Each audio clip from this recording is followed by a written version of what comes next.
Hi guys.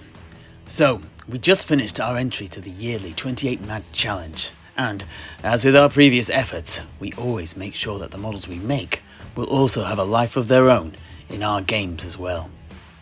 This time around we made a downtrodden adept of the Adeptus Administratum belonging to the Departamento Vendito. This particular chap is an Amasec vending machine maintenance guy whose job it is to look after the vending machines and also refill them. It's basically a milk float, same as the ones that used to deliver milk when I was younger. The plan is to use him in a special Necromunda scenario and for the gangers to be attempting to get onto his float and steal the precious Amasec. Okay, with this rationale out of the way, here's a quick overview of the build and painting.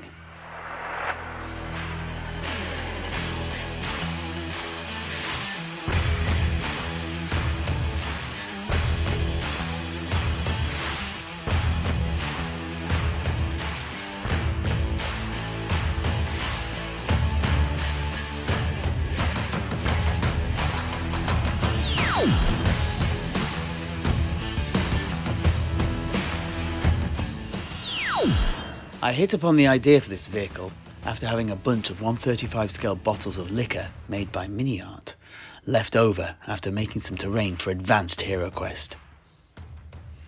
I began by cutting out a square of thick plasticard to form the flatbed of the vehicle. I had a few claws from an old Gundam model to use as legs that I glued to a spare part from a Drukhari jet bike, and then added half a plastic canister to represent a fuel tank. The idea was that this vehicle would also be used to carry broken vending machines in the claws, as well as bottles and whatnot up on the flatbed.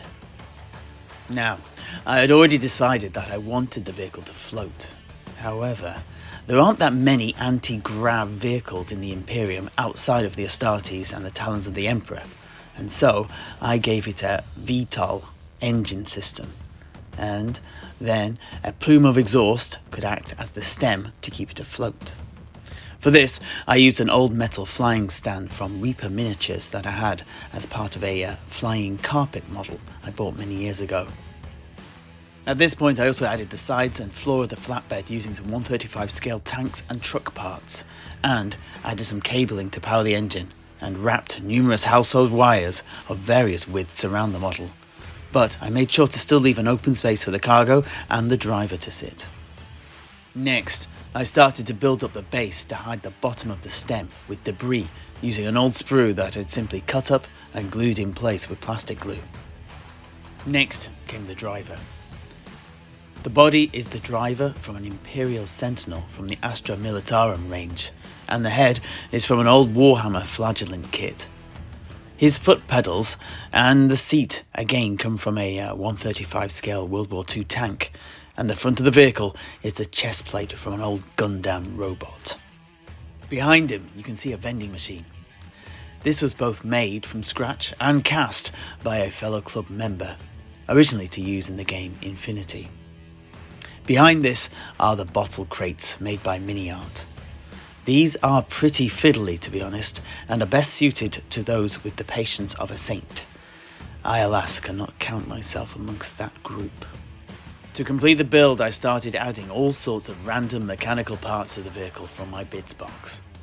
I also added BB pellets to the bottom of the exhaust plume to represent the smoke billowing out. I then hid the joins and blended it with generous amounts of PVA wood glue. Once this had dried, it was just a matter of adding sand and grit to the base to even it all out. My final addition to the model was a Vox caster from one of the older 40k building kits.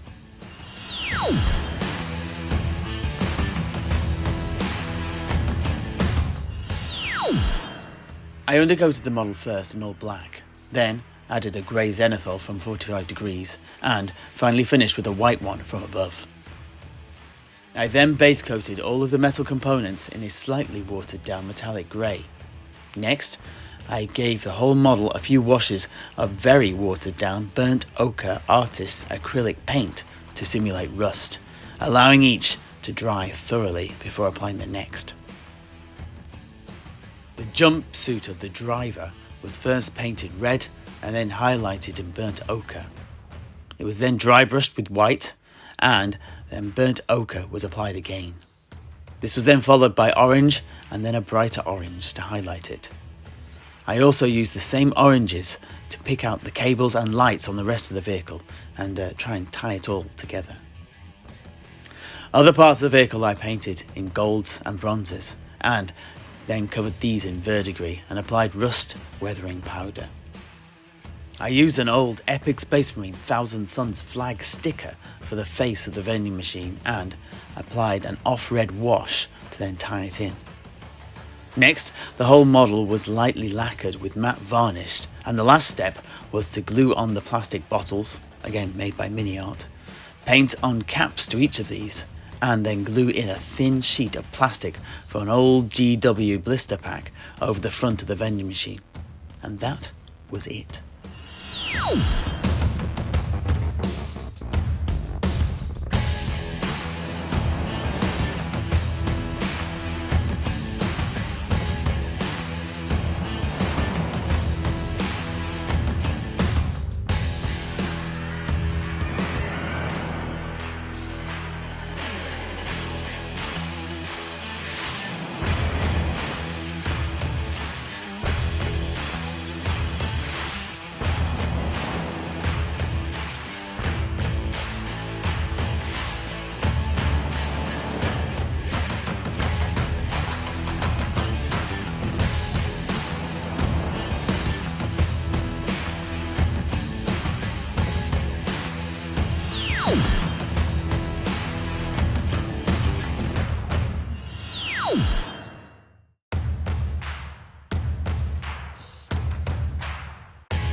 Thanks for watching.